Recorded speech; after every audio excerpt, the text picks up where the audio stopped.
Praise the Lord. प्रभूचे स्तुती असो. यावेळेस आपण यशायाचा 43वा अध्यायाचा 18 आणि 19 वचन आपण वाचणार आहोत. पूर्वीच्या गोष्टीची आठवण करू नका, जुन्या गोष्टी मनात आणू नका. पहा, मी एक नवीन गोष्ट करणार आहे, आत्ताच ती उद्भवत आहे. तुम्ही ती पाहणार नाही काय? मी अरण्यात सडक करीन, मरुभूमीत नद्या वाहवीन. जिवंत परमेश्वराचं वचन तुम्हाला आणि मला सांगत आहे की तो जिवंत परमेश्वर आपल्या जीवनामध्ये नवी कृती करत आहे. नव्या गोष्टी आपल्या जीवनामध्ये उद्भवत आहेत आणि याकरिता तुम्हाला आणि मला काय करायचं आहे तर जुन्या गोष्टी आपल्या मनामध्ये आणायच्या नाहीयेत. कारण पवित्र शास्त्रात तुम्हाला आणि मला सांगत आहे की पूर्वीच्या गोष्टीची आठवण करू नका, जुन्या गोष्टी मनात आणू नका.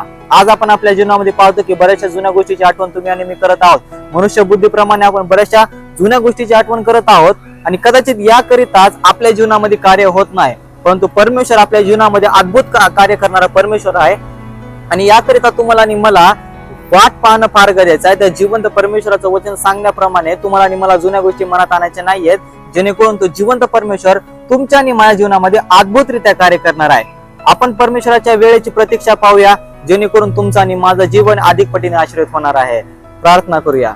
जिवंत परमेश्वर, आम्ही तुझ्या समोर येतो प्रभू. आज आम्ही नील आणि नम्र होऊन परमेश्वरा जुन्या गोष्टी आमच्या मनात आणत नाहीत प्रभू, जेणेकरून जो आमच्या जीवनामध्ये अद्भुत कार्य करणार आहे आणि त्याची वाट आम्ही पाहत आहोत प्रभू. याबद्दल तुझे उपकार मानतो.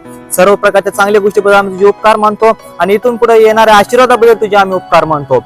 येशू ख्रिस्त आमचा तारणार त्याच्या नावामध्ये प्रार्थना केली म्हणून तू आहे. आमेन. देव बाप करो तुम्हा सर्वांना वचनाद्वारे आशीर्वादाचा करो. आमेन.